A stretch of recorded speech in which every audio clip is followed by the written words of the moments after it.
என்னம்மா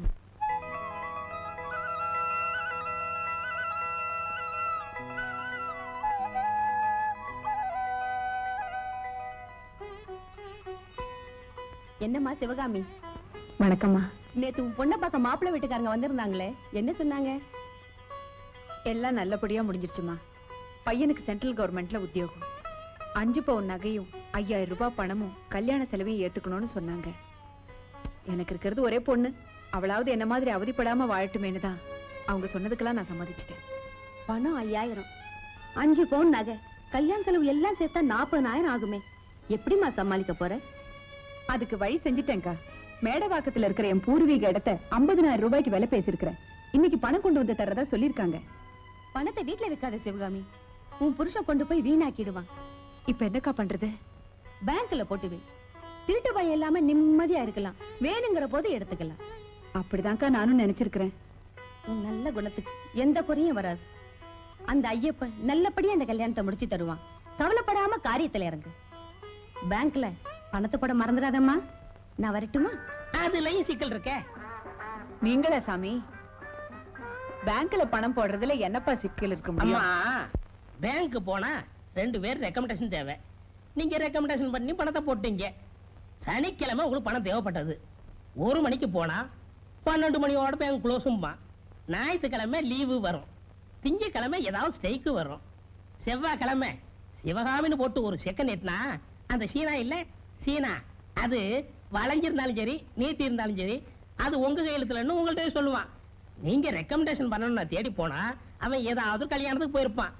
அவன் வர்றதுக்குள்ள உங்க பொண்ணை கட்டிக்கிற போறானே மாப்பிள்ள வேற பொண்ணோட குடும்பம் நடத்திக்கிட்டு இருப்பான். இது உங்களுக்கு தேவையா? அப்ப இந்த பணத்தை எங்க பாதுகாக்கிறது, யாருக்கிட்ட கொடுத்து வைக்கிறது? அதுக்குன்னே ஒரு உத்தம ஊருக்குள்ள இருக்கும்போது நீங்க ஏமா கவலைப்படணும்? யாருப்பா அது? நீங்க கும்பிடுற ஆண்டவனே உங்களை விட அதிகமா கும்பிடுறவரு. யாரு எவ்வளவு பணம் கொடுத்தாலும் அது அப்படியே வச்சிருப்பாரு. கேட்ட உடனே இந்தாங்கன்னு எடுத்து கொடுத்துருவாரு. அப்படியா? ஆன்மீகத்துல உங்க சொந்தக்காரரு, ஆண்டவனுக்கே தன்னை அர்ப்பணிச்சுக்கிட்டவரு அவர்தாம்மா ஆட்டுத்தாடி ஐயப்ப குருசாமி. அப்படியா சாமி? அவர் புட்டியில இருக்க பணம் நம்ம மட்டியில இருக்கிற மாதிரி. அவர் நெகத்தால கூட பணத்தை தீண்டவே மாட்டாரு. அப்படிப்பட்ட நம்பிக்கையானவங்க கையில தான் என் பணம் இருக்கணும் சாமி. அவர்கிட்ட கூட்டிட்டு போய் என்ன அறிமுகப்படுத்தி வைக்கிறீங்களா? ஏய், நீ தான் இந்த அம்மாவை ஆட்டுத்தாடி குருசாமி கிட்ட கூட்டிட்டு போய் பணத்தை கொடுக்க சொல்லி ஏமாற வச்சேன்னு ஜனங்களுக்கு தெரிஞ்சது அப்புறம் நாயடி போயடிதான். என்ன சாமி யோசிக்கிறீங்க? ஒண்ணும் இல்ல, நல்ல காரியம் இல்லையா? ராவுகாலம் வரதுக்குள்ள அவர்கிட்ட போய் சொல்லிட்டு அவர் அட்ரஸ வாங்கி உங்க கையில கொடுத்துடுறேன். நீங்களே போய் பாத்துக்குங்க. சரி சாமி. அப்ப நான் வரட்டுமாமா? என்ன சாமி? ஒண்ணும் இல்ல, பிரச்சனை வாங்கியே பழக்கமாயிருச்சு. புரியல. கொடுங்க. ஆஹா, உங்களை ஐயப்ப கைவிட மாட்டான். சரி சாமி. வர்றம்மா. ரொம்ப நன்றி சாமி. ஐயப்பா, குருசாமியை நம்பித்தான் இந்த பணத்தை கொடுத்து வைக்கிறேன். நீதான் துணை இருந்து என் வீட்டுல நடக்கிற இந்த சுப காரியத்தை நல்லபடியா நடத்தி வைக்கணும். சாமி, அட்ரஸ் கொடுத்திருக்கேன். ஆள் வரப்போகுது. உங்களுக்கு 50,000 ரூபாய் வரப்போகுது. எனக்கு 5000 ரூபாய் கமிஷன் வரணும். நீ என்னைக்கு கமிஷன் வாங்காம இருந்திருக்க? என்னைக்கு மொத்தமா கொடுத்தீங்க? கேட்கும் போதெல்லாம் 5 மொத்தமா கொடுத்து வாய் அடைச்சிட்டீங்க. இன்னைக்கு 5000 ரூபாய் எனக்கு வேணும். இந்த பவர் ஹவுஸுக்கு பணம் வந்தா இந்த மெயின் சுவிட்சுக்கு பணம் வரும். ஆமா, வர்ற அப்பா வீல்ட்ட செட்டப்பா நடிக்கணுமே, அதுக்கு ஆள் வச்சிருக்கீங்களா? எல்லாம் ரெடி பண்ணிட்டேன், அவங்க வர போறாங்க, நீ உள்ள போடா. கோத கோத. என்ன கூப்பிட்டீங்களா? கூப்பிட்டதுனால தானே வந்த, அப்புறம் என்ன கூப்பிட்டீங்களான்னு ஒரு கேள்வி. இதுல ஒண்ணும் குறைச்சல் இல்ல. பின்ன எதுல குறைச்சலுங்கிற? சாமியே சரணம் ஐயப்பா. அப்பப்பா இத வேற சொல்லிக்கங்க. இந்த பாரு, அந்த அம்மா அப்ப வர போறாங்க. நான் எது சொன்னாலும் நீ ஆமா ஆமான்னு சொல்லணும். முடியாது. இன்னையில இருந்து ஆமா போடுறத நான் நிறுத்திட போறேன். நீங்க பண்ற பாவத்துக்கெல்லாம் அந்த ஐயப்ப என்ன தண்டிக்க போறான். அடியே, நீ இப்படி இடக்கு முடக்கா பேசுனீன்னா வர்ற ஒரு பெரிய வருமானமும் வராம போயிரும்டி. கொஞ்சம் ஒத்துழையி. ஆமான்னு சொல்ல மாட்டேன், இல்லன்னு சொல்ல மாட்டேன். இது போதும். வாங்க வாங்க வாங்க வாங்க வாங்க. என்ன விஷயமா வந்தீங்க? என் வீட்டு மாளிகைபுரத்தை பார்க்க வந்தீங்களா? இல்லைங்க சாமி. ஓஹோ, உங்க பையனுக்கு மாலை போட்டு மலைக்கு அனுப்புற விஷயமா வந்தீங்களா? அது இல்லைங்க. குருசாமி, குருசாமி, என் பிரசவத்துக்கு. இந்த உடம்புல உனக்கு பிரசவமா? தாங்காதப்பா. இல்லைங்க, என் பிரசவத்துக்கு, என் சம்சாரத்தோட பிரசவத்துக்கு வந்து பணம் வாங்கிக்கிறேன்னு ஒரு 200 ரூபாய் கொடுத்தேன்ல. என் சம்சாரத்தை இடுப்பு வலின்னு ஆஸ்பத்திரியில சேர்த்துட்டு வந்திருக்கிறேன். அந்த பணத்தை இப்ப கொடுத்தீங்கன்னா ரொம்ப நல்லா இருக்கும். தானே இருங்க. கோதை கோதை, ஒரு 300 ரூபாய் கொண்டாந்து கொடு. 200 ரூபாய் தான் கொடுத்தேன். ஐயப்பா எனக்கு பணமா கொடுக்கிறாரு, மக்களுக்கு நான் அதை நன்கொடையா கொடுக்கிறேன். என்ன மாதிரி உதவி செய்யற மனப்பான்மை உள்ள மனிதரை நீங்க பார்க்கவே முடியாது. இந்தாங்க கைய மூடிக்கிங்க, போயிட்டு வாங்க. என்ன மாதிரி ஒரு நாணயத்தினை பார்க்கவே முடியாது. உங்களுக்கு நான் என்ன உதவி பண்ணணும்? உங்க சிஷ்யசாமி உங்ககிட்ட என்ன பத்தி சொல்லிருப்பாருங்களே.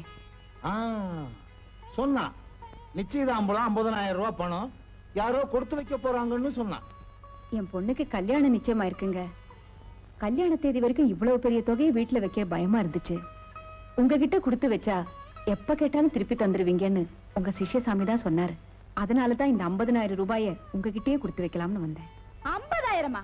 அம்மா உங்ககிட்ட ஒரு விஷயம் சொல்லணுமே. காரியத்தை கெடுத்துறாத, தாராளமா கொடுத்துட்டு போங்க. இதே மாதிரிதான் எல்லாரும் என்கிட்ட பணத்தை கொடுத்துட்டு போவாங்க. அவங்களுக்கு தேவையான நேரத்துல திருப்பி வாங்கிட்டு போவாங்க. ஐயப்பன் கிட்ட கொடுக்கறதா நினைச்சு என்கிட்ட கொடுத்துட்டு போங்க. இந்தாங்க சாமி. போத இத கொண்டு போய் உள்ள வை. சாமி மறுபடியும் நான் பணத்தை நிச்சயதார்த்தத்தன்னைக்கு வந்து வாங்கிக்கிறேன் சாமி. நீங்க எப்ப வேணாலும் வந்து திருப்பி வாங்கிக்கலாம். கேளுங்கள் கொடுக்கப்படும், தட்டுங்கள் திறக்கப்படும் சொல்லியிருக்காரு. இவ ஒருத்தி நேரங்காலம் தெரியாம ஏப்பம் விட்டுக்கிட்டு இருப்பா. சாமி வெட்டுங்க. கழுத்தையா? கம்சன சாமி. அடே இன்னும் கட்டே பிரிக்கல, அதுக்குள்ளேயும் வெட்டுங்கிறிய. இத குடுக்கல இந்தாதான் பரவ சொல்லி போடுவேன். நல்ல குருசாமி நல்ல சிஷ்யசாமி. நிச்சயதார்த்த தன்னைக்கு பணத்தை வாங்கிறேன்னு அந்த அம்மா சொன்னாங்களே, குருசாமி அந்த பணத்தை கொடுத்தாரா? உன்னை எனக்கு தெரியவே தெரியாது. ஐயா நிச்சயதார்த்த தன்னைக்கு வந்து வாங்கிக்கிறேன்னு 50,000 ரூபாய் உங்க கையில தானே கொடுத்துட்டு போனேன். என்னையா தெரியாதுன்னு சொல்றீங்க? 50,000? நீ இடமாறி வந்துட்ட. உன்னை நான் பார்த்ததே இல்லைன்னு சொல்றேன். என்கிட்ட 50,000 கொடுத்துட்டு போனதா இந்த ஐயப்ப பக்தனையே பொய்யனாக்குறியே. ஐயப்பா இது அடுக்குமா? ஐயா ஐயப்பன் கோயில்ல வேலை செஞ்சு பொழைக்கிற ஒரு ஏழை பொம்பளைங்கனா என்கிட்ட விளையாட்டுக்கு கூட தெரியாது கிடையாதுன்னு சொல்லிடாதீங்க சாமி. விளையாடுறமா? இவர் என்ன கிரிக்கெட் வீரர் கபில் தேவா? குருசாமிமா குருசாமி. சாமி நீங்க தானே அட்ரஸையே கொடுத்து இவர்கிட்ட அனுப்பி வச்சீங்க. ஐயோ ஐயோ ஐயோ ஐயோ நானா? குருசாமி இவங்களை நான் கண்ணாலேயே பார்த்ததில்ல. கண்ணு இங்க இருக்குடா. இவன் ஒருத்தன் எது எங்க இருக்குன்னே தெரியாம அலைவான். இவங்க கனவு கண்டுட்டு பாதிலேயே எந்திரிச்சு வந்துட்டாங்கன்னு நினைக்கிறேன். ஏமா உனக்கு என்ன பைத்தியம் கித்தியம் பிடிச்சு போச்சா? ஐயோ இப்படி ஆள் ஆளுக்கு போய் சொல்றீங்களே. ஐயா நான் உங்ககிட்ட கொடுத்து வச்சிருந்த பணம் என் பொண்ணு கல்யாணத்துக்காக. ஐயா அந்த கல்யாணம் நடக்கலன்னா அந்த கன்னி பொண்ணோட வாழ்க்கை என்ன ஆகும்? கொஞ்சம் யோசிச்சு பாருங்க. நீங்க மட்டும் இப்ப பணம் இல்லன்னு சொல்லிட்டீங்க. நான் என் பொண்ணு உயிரையே விட்டுடும். ஐயா உயிரையே விட்டுடுவோம். ஏமா இப்படி கண்ணீர் விட்டு கதறிய? நீ என்கிட்ட பணம் கொடுத்ததுக்கு யாரு சாட்சி? அன்னைக்கு உங்க மனைவி இருந்தாங்களே ஐயா. ஏன் சம்சாரமா? அவளுக்கு கண்ணே தெரியாது, அவ சாட்சியா? அந்த ஐயப்ப சாமி படத்துக்கு முன்னால வாங்கிட்டீங்களே ஐயா. அவருக்கும் கண்ணு தெரியாது. நீ அந்த ஐயப்பனையே கூட்டிட்டு வா, அவர் வந்து சாட்சி சொல்லட்டும். நீ கொடுத்த பணத்தை விட 10,000 ரூபாய் அதிகமாவே தர்றேன். ஐயப்பா இப்படி உன் பேரை சொல்லி மாலையை போட்டுக்கிட்டு என் பொண்ணு வாழ்க்கைக்கு உத வச்சுட்டாங்களே. ஏமா ஐயப்பன் பேரை சொல்லி மாலை போடாம உன் பேரை சொல்லியா மாலை போடுவாங்க? போமா வெளிய. ஐயப்பா நான் எங்க வாங்க போறேன்? ஏன் குருசாமி அந்த அம்மா வயிறறிஞ்சு சொல்லிட்டு போறாங்களே, ஒருவேளை நம்மள சபிச்சுட்டா? ஆரம்பிச்சிருவோம் நாம எப்பவும் போல. அறிந்தும் அறியாமலும் தெரிந்தும் தெரியாமலும் நாங்கள் செய்த பிழையை மன்னித்து பொறுத்து ரட்சிக்கணும். ஹரிஹர சுதனே ஆனந்த சித்தன். அதுக்கு மேல என்ன? எனக்கு மறந்து போச்சு. மதிப்பா சொல்லி வைப்போம். சாமி சரணம் ஐயப்பா. ஐயப்பா உன் கோயில் பிரகாரத்தை சுத்தப்படுத்தி உன் அலங்காரத்துக்காக பூ தொடுத்து வாழ்ந்துகிட்டு இருந்த எனக்கு ஏன்பா இப்படிப்பட்ட சோதனை கொடுத்த? மனசாட்சியே இல்லாம பணத்தை வாங்கிக்கிட்டு சாட்சி கேக்குறாங்களே. நீதான் சாட்சின்னு நான் சொன்னதுக்கு ஐயப்படியே நேரா வந்து சொல்ல சொல்லு. 10,000 ரூபாய் சேர்த்து கொடுக்கறேன்னு கேலி பண்றாங்களே. சொன்னபடி நிச்சயதார்த்தத்துல சம்பந்திங்க கிட்ட பணத்தை கொடுக்கலன்னா என் மான மரியாதையே போயிடுமே. சொல்றது கேளுங்க. பெண் பாவம் பொல்லாதது. ஆண் பாவம் நல்லதா? விளையாடாதீங்க. அந்த அம்மா கொடுத்து வச்ச பணத்தை நீங்க வாங்கவே இல்லைன்னு சாதிச்சதும் அந்த அம்மா சாமி படத்துக்கிட்ட போய் ஐயப்பா இதெல்லாம் பாத்துக்கிட்டு சும்மாவாடா இருக்கேன்னு கேட்ட கேள்வி இருக்கே, அத நினைச்சா எனக்கு ரொம்ப பயமா இருக்குதுங்க. வேண்டாங்க. அடி போடி. இந்த உலகத்துல பாவமாவது தண்டனையாவது. அப்படி பார்த்தா பாவம் செய்யறவங்களுக்கு தண்டனை கொடுக்கறதா இருந்தா இந்த உலகத்துல பாதி பேர் இருக்கவே மாட்டாங்க. ஏண்டி அடுத்தவன் சாப்பிட்டா நமக்கு வயிறு நிரம்புமா? நிறையாது. அடுத்தவன் வாய் திறந்தா நமக்கு கொட்டாய் வருமா? வரும். கொட்டாயா? வியாதிங்க. இத பாருங்க, நீங்க இப்படியே பாவம் செஞ்சுக்கிட்டே இருக்கீங்க. அதுக்கு அந்த ஐயப்பன் என்ன கூலி கொடுக்க போறானோ? என்னடி புரியாம பேசுற?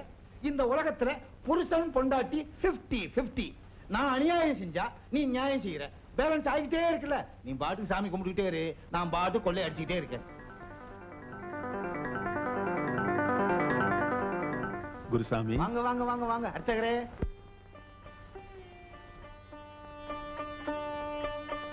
என்ன விஷயம்? ஒண்ணும் இல்ல. ஒண்ணுமே இல்லாம என்கிட்ட எதுக்கா வர்றீங்க? சரி, நான் வரேன். என்கிட்ட இருக்கிற 2.5 லட்சம் ரூபாய் உங்ககிட்ட கொடுத்துட்டு நான் காசி ராமேஸ்வரம் எல்லாம் யாத்திரை போயிட்டு திரும்பி வந்து வாங்கிக்கலாம்னு நினைச்சேன். பரவாயில்ல, நான் வரேன். இத முதல்ல சொல்லக்கூடாதா? உட்காருங்க உட்காருங்க உட்காருங்க. பாத்தியாடி, ஊருக்குள்ள பணம் வச்சிருக்கவங்க அத்தனை பேரையும் என்கிட்ட கொண்டாந்து கொடுங்க, என்கிட்ட கொண்டாந்து கொடுங்கன்னு ஐயப்பன் அனுப்பிச்சுக்கிட்டே இருக்காரு. எனக்காக ஐயப்பன் ஏஜென்ட் வேலை பார்த்துக்கிட்டு இருக்காரு. நல்ல யோசனை பண்ணீங்களா? இவர் காசிக்கு போறதையா? இவர்கிட்ட பணம் கொடுக்கறத நான் யோசிச்சுட்டு தாமா வந்தேன். ஐயப்பா, என்கிட்ட இருக்கிற 2.5 லட்சம் ரூபாய நான் பேங்க்ல டெபாசிட் பண்ணி வைக்க முடியுமா? தட்டு எந்திர எனக்கு 2.5 லட்சம் ரூபாய் எங்க இருந்து வந்ததுன்னு எக்குத்தப்பா எல்லாரும் கேள்வி கேப்பா இல்லையா? கேப்பான் கேப்பான். கோயில் குளத்துக்கு போகும்போது பணத்தை கொண்டு போக முடியாது, ஏன்னா கொள்ளையடிச்சிருவானுங்க. உங்களை விடவா? நீங்க ரொம்ப நாணயமானவர்னு சொன்னா, அதனாலதான் உங்ககிட்ட கொடுத்து வைக்கலாம்னு. என்கிட்ட பணத்தை கொடுங்க, என் நாணயம் எப்படிங்கறது அப்புறம் தெரியும். ஐயப்பா, ஏண்டி ஏப்பம் வர்றதுக்கு வேற நேரமே இல்லையா? அது ஒண்ணு இல்ல, காலையில ஆப்பம் கொஞ்சம் அதிகமா சாப்பிட்டா அதான் ஏப்பம் வர்றா. குருசாமி, ஐயோ, கொடுத்த பணத்தை கேட்க வந்துட்டாலே இந்த சிவகாமி. பணத்தை திருப்பி கொடுக்கலைன்னா அர்ச்சகர்கிட்ட இருந்து வரப்போற 2.5 லட்சம் வராமலே போயிருமே. அறைய கொடுத்துட்டா 2.5 வரும், 50 போகும், 2.5 வரும். குருசாமி, உன்ன மாதிரி சாமி 4 பேர் இருந்துட்டா ஐயப்பன் மலையை விட்டே ஓடிடுவான்.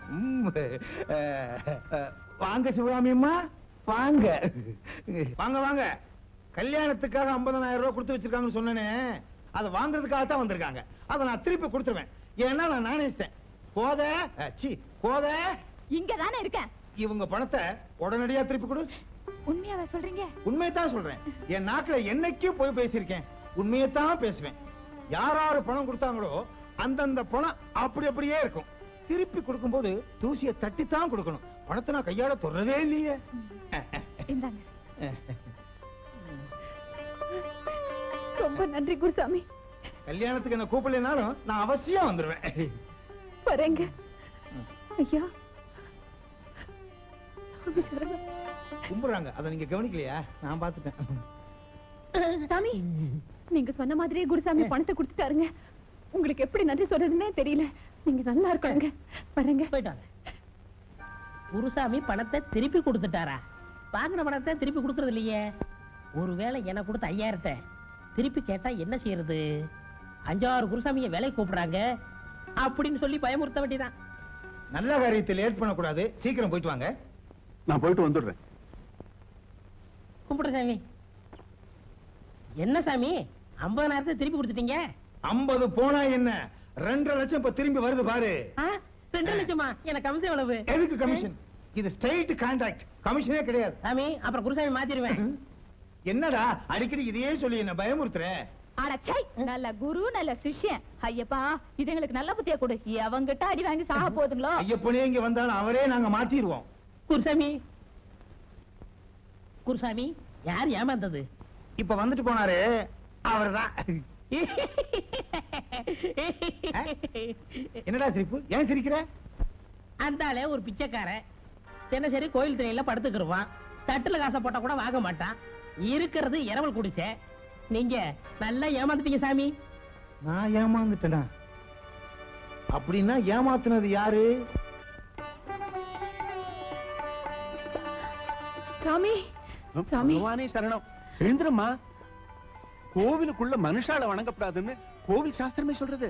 சாமி, நம்பி கொடுத்து வச்சிருந்த இடத்துல இருந்து பணம் கிடைக்க போறதில்ல.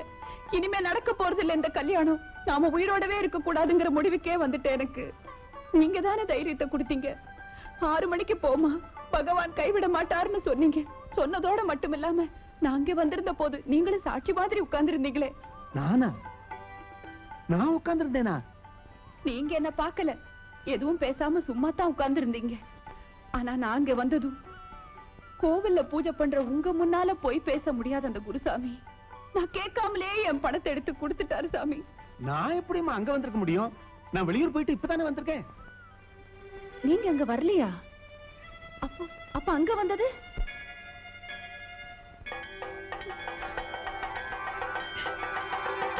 ஐயப்பா, ஐயப்பா, இந்த ஏழைக்காக நீ சாமியே சரணம், சாமியே சரணம் ஐயப்பா. நாங்க சிஷ்யமார்கிட்ட வாங்கின லஞ்சத்துக்காகவும் ஒழுங்கா விரத முறையில சொல்லி கொடுக்கறதுனாலயும் நாங்க செய்த பாவத்துக்கு தண்டனையாத்தான் ஐயப்ப எங்களை கழுதையா பிறக்க வச்சு சபரிமலையில சாமியார்களுக்கு உணவுப் பொருளை சுமக்க வச்சிருக்காரு. எங்களுக்காக திங்கிறதுக்கு பேப்பர் கிடைச்சது, நீங்க அதுவும் இல்லாம அலையுவீங்க. வாங்க மாட்டேன் சாமி, வாங்கவே மாட்டேன் சாமி. உங்ககிட்ட வாங்கின எல்லா தட்டையும் திருப்பி கொடுத்துறேன். ஃபர்ஸ்ட் நாள் ஃபர்ஸ்ட் ஷோ எங்க தியேட்டர்ல ரிலீஸ் பண்ணனும்டா. நாளைக்கே போறேன்டா. கையில கடச்சான கொல்லணும்டா அவனை. நீங்க திட்டதாங்க அழகா இருக்கும், இல்லனா லவ் பண்ண மாட்டேன். கையோடு கை சேர வந்தாயே கேவலத்தையும் அவமானத்தையும் எவன் ஒருத்தன் பொறுமையா தாங்கிக்கிறானோ அவன்தான் சினிமாலையும் சரி அரசியலையும் சரி பெரிய ஆளா வர முடியும்னு எங்க தாத்தா சொல்லியிருக்காரு. ஆண்டிற்கு ரூபாய் 299 மட்டும் சப்ஸ்கிரைப் செய்து ராஜ் டிஜிட்டல் டிவி OTT ஆப்பில் கண்டு மகிழுங்கள்.